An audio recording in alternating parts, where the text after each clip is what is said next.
चिंतन हो सदा मेरे मन में तेरा, तेरे चरणों में मेरा ध्यान रहे।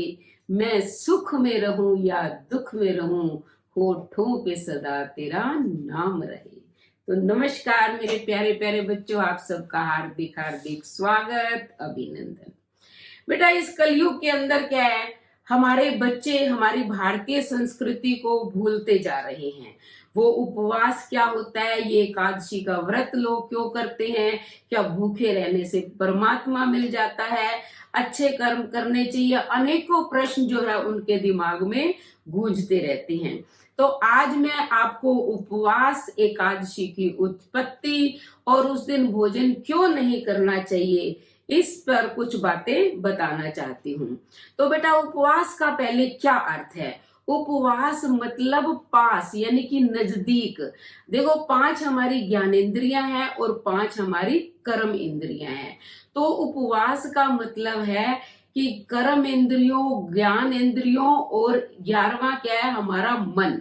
तो इन 11 की 11 इंद्रियों से हम भगवान के नजदीक रहें, उनकी सेवा करें। हमारा यानी कि दैनिक क्रियाएं जो है, जो मुख्य है, वो संपन्न कर लें। बाकी खाने पीने से ध्यान हटाकर हम भगवान के नजदीक रहें, इसका मतलब होता है उपवास।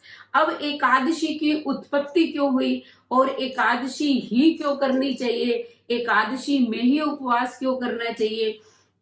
क्योंकि बाकी तो बहुत सारे व्रत हैं, हम उनमें एक समय भोजन भी कर लेते हैं, लेकिन एकादशी एक ऐसा व्रत है जिसे निर्जल रखो या खाली फ्रूट्स खाकर, यानी कि आप केवल फल खाकर, दूध और चाय पीकर ही इस व्रत को कर सकते हैं। अब भगवान ने क्या है, सृष्टि की रचना की। उसने अच्छे लोगों को भी बनाया, बुरे लोगों को भी बनाया, जलचर, स्थलचर, नभचर सभी प्राणियों की रचना की, पाप कर्म भी बनाए और शुभ कर्म भी बनाए। तो एक बार क्या है कि पाप कर्म बहुत ज्यादा बढ़ गए थे और यमराज जो है उनको दंड दे रहे थे। भगवान विष्णु अपने क्षीर सागर के अंदर शैया पर, शेषनाग की शैया पर सो रहे थे। तो अचानक हाहाकार उन्हें सुनाई दिया, क्योंकि जब बुरे कर्म करेंगे यमराज उन्हें दंड तो देगा ही देगा। तो वो इतना हाहाकार कर रहे थे कि उनकी नींद खुल गई और उनके हृदय से करुणा के भाव जागे कि ये क्या हो रहा है, इतना कोलाहल क्यों हो रहा है। जैसे ही करुणा जागी तो उससे एक कन्या की उत्पत्ति हो गई। भगवान विष्णु ने उस कन्या से पूछा कि तुम कौन हो? उसने कहा, एक दासी, कि मैं तो आपकी एक दासी हूं। तब भगवान ने देखा कि आज मार्गशीर्ष महीने के कृष्ण पक्ष का 11वां दिन है और इसकी उत्पत्ति इस दिन हुई है, तो इसका नाम हो गया एकादशी।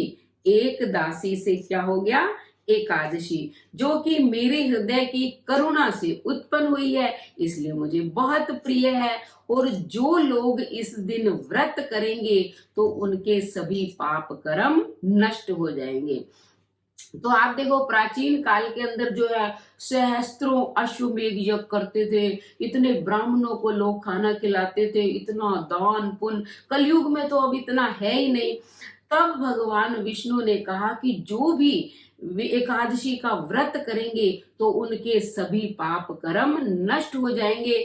आपको और किसी भी दान पुण्य करने की जरूरत नहीं है।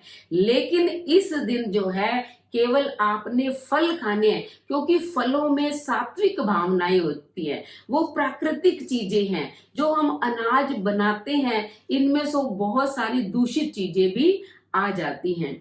तो एकादशी की जैसे उत्पत्ति हुई, लोगों ने एकादशी का व्रत करना शुरू कर दिया, उनके पाप कर्म नष्ट हो गए। अब जो पाप कर्म थे वो परेशान हो गए, वो कहते अब हम क्या करें। वो भगवान विष्णु की शरण में पहुंच गए, कहते कि हे प्रभु, आप हमें तो बताइए, एकादशी वाले दिन कोई भोजन करता ही नहीं है, तो हम कहाँ जाएं। तब भगवान विष्णु ने कहा कि तुम जितने भी पाप कर्म हो, ऐसे करो, भोजन में प्रवेश कर जाओ, क्योंकि तुम उसको दूषित कर दोगे। वो जो भी उसे खाएगा तो उसकी बुद्धि क्या हो जाएगी, या तो नास्तिक या राजसिक, सात्विक बुद्धि नहीं रहेगी। इसलिए बेटा एकादशी के दिन कभी भी भोजन नहीं करना चाहिए। आप जो है निर्जल इस व्रत को कर सकते हो। मान लो निर्जल नहीं कर सकते तो आप जो है फल खाकर कर सकते हो, दूध P low, juice P low, यानी कि प्राकृतिक चीजें जितनी खाओगे, जितना प्रकृति के नजदीक रहोगे, उतनी ही आपकी बुद्धि सात्विक बनी रहेगी। और ज्यादा ही मान लो किसी से भूख बर्दाश्त नहीं होती है, तो ये कुट्टू का आटा होता है, सामक का आटा होता है, तो आप इससे जो है रोटी बना सकते हो। लेकिन अनाज यानी कि गेहूं है, बाजरा है, मक्की है, इन चीजों की रोटी आपको बनाकर नहीं खानी, क्योंकि इस दिन एकादशी वाले दिन जो है जितने भी पाप कर्म हैं वो सब अनाज में विद्यमान होते हैं। अब ये एकादशियां होती कितनी है? एक महीने में 2 एकादशी होती है, तो 12 महीने हो गए, तो 12 महीने की 24 एकादशियां हो गई। और एक अधिक मास होता है। अब 2020 में अभी जैसे ये श्राद्ध खत्म होंगे तो अधिक मास शुरू हो जाएगा, तो 2 एकादशियां उसकी हो गई, तो टोटल ये 26 एकादशी होती है। तो हर एकादशी का उस महीने के अनुसार, उसके फल के अनुसार ही उसका नाम भी होता है। तो जिस व्यक्ति की जो इच्छा हो उसे उस एकादशी का व्रत कर लेना चाहिए। अब हमारे जैसे तो क्या है, धार्मिक प्रवृत्ति वाले हैं, इसलिए मैं तो सारी एकादशियां करती हूँ। तो आप भी मान लो ज्यादा नहीं तो 1-2 जो भी उसका नाम है, जो भी आपकी इच्छा है उसके अनुसार एकादशी का व्रत कर सकते हैं। और ये साइंटिफिक दृष्टिकोण से भी जो है बहुत ही अच्छा व्रत है। नासा ने तो ये एक रिसर्च के अंदर पाया कि जो व्यक्ति एकादशी का व्रत करता है उसको कभी भी कैंसर की बीमारी नहीं होती है।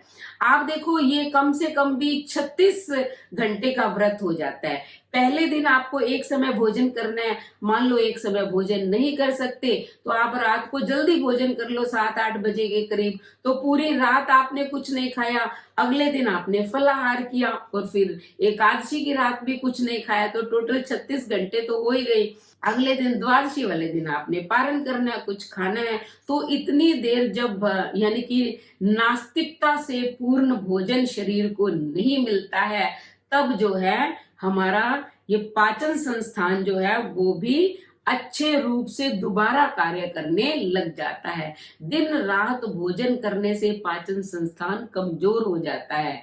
इसलिए 15 दिन में एक दिन जो है ये एकादशी के व्रत का बहुत ज्यादा महत्व माना गया है, शास्त्रीय दृष्टिकोण से भी और वैज्ञानिक दृष्टिकोण से भी। अगर आप यंग रहना चाहते हो, स्वस्थ रहना चाहते हो, अपने दिमाग में यानी कि सात्विक भावनाएं लाना चाहते हो, तो 15 दिन में एक ये व्रत अवश्य करें, क्योंकि ये व्रत बहुत ही अच्छा फल भी देने वाला है और हमारे शरीर को स्वस्थ भी रखने वाला है। तो जो वेदों के अनुसार मान्यताएं हैं बेटा, हमें उन्हें मानना चाहिए। उनके अनुसार चलने में ही मनुष्य की भलाई है। जो नास्तिक लोग इन्हें नहीं मानते हैं तो वो समय से पहले बीमार हो जाते हैं, अल्पायु को प्राप्त करते हैं। इसलिए हमें बड़ों के कहे अनुसार और शास्त्रीय विधि अनुसार जो है कम से कम एक दिन तो फलाहार करके इस व्रत को अवश्य करना चाहिए।